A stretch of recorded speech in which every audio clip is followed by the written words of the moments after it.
Aspirin. Whether you call it Bayer, Aspirin, or, just that little white pill, it's arguably the most common medicine on the planet. It really is. And that familiarity, that feeling of, oh, it's just aspirin, that's where the carelessness creeps in. Exactly. So for this deep dive, we're going through the sources you provided to pull out those critical safety nuggets that I think people overlook every single day. That's the mission.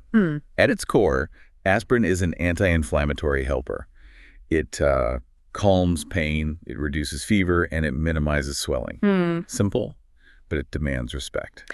Okay, so let's start with the use we all know, the casual stuff. It's the go-to for, mild pain headaches, muscle aches. The sources also mention it's quite effective for period pain. And fever reduction, of course, that's the acute short-term use. Yeah. That's one side of the coin. And the other side. The other side is the major medical context, which is entirely different. We're talking about low-dose aspirin used by some adults to help prevent serious things, heart attacks, strokes. Whoa, hold on. So it's a casual headache cure, but it's also a serious blood thinner. In a way, yes. It affects how your blood clots. So what's the danger if a listener, maybe concerned about their heart, decides to just start that low-dose regimen on their own? That's a huge risk. The sources are crystal clear. This is not a DIY project. Preventative use has to be guided by a doctor. Got it. If you start taking it unsupervised, you're introducing a pretty significant risk without any of the measured benefit. Okay, so let's unpack the limits for just general pain relief. Someone's got a terrible headache. What's the safe daily margin? The standard adult dose is somewhere between 325 and 650 milligrams every 4 to 6 hours. Right. But here is the number you really need to focus on. The maximum daily limit is 3,900 milligrams.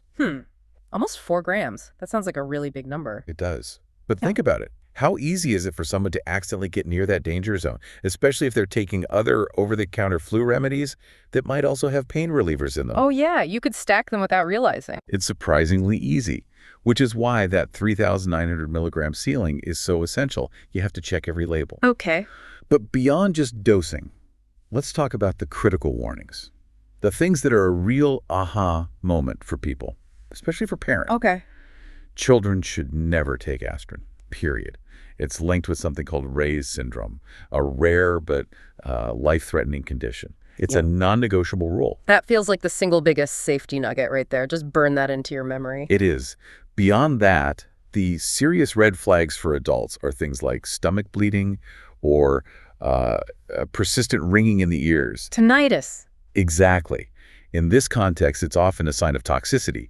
If you experience that, you need immediate medical attention. And what about when aspirin mixes with other things? What are the interaction pitfalls the sources warn about? Mixing is dangerous business. Take alcohol, combine it with aspirin, and you're just asking for stomach irritation. Right. And critically, if you're already on prescription blood thinners, adding aspirin can dramatically increase your risk of bleeding. So it's like a multiplier effect. A huge one. If blood thinners are turning down the volume on your clotting, adding aspirin is like slamming the mute button. We also have to touch on special populations. Why do older adults or pregnant women need to be extra cautious? Well, older adults often need a lower dose. Their metabolism just processes the drug differently. And for pregnant women, it should be avoided unless a doctor specifically says so because of risks to the fetus. And breastfeeding mothers. Same thing. They absolutely must consult a healthcare professional. These are critical medical caveats. So what does this all mean? The bottom line seems to be that aspirin is an amazing tool, but only when it's used correctly. Short-term for pain is one thing. But any long-term use has to be under strict medical supervision. Yeah.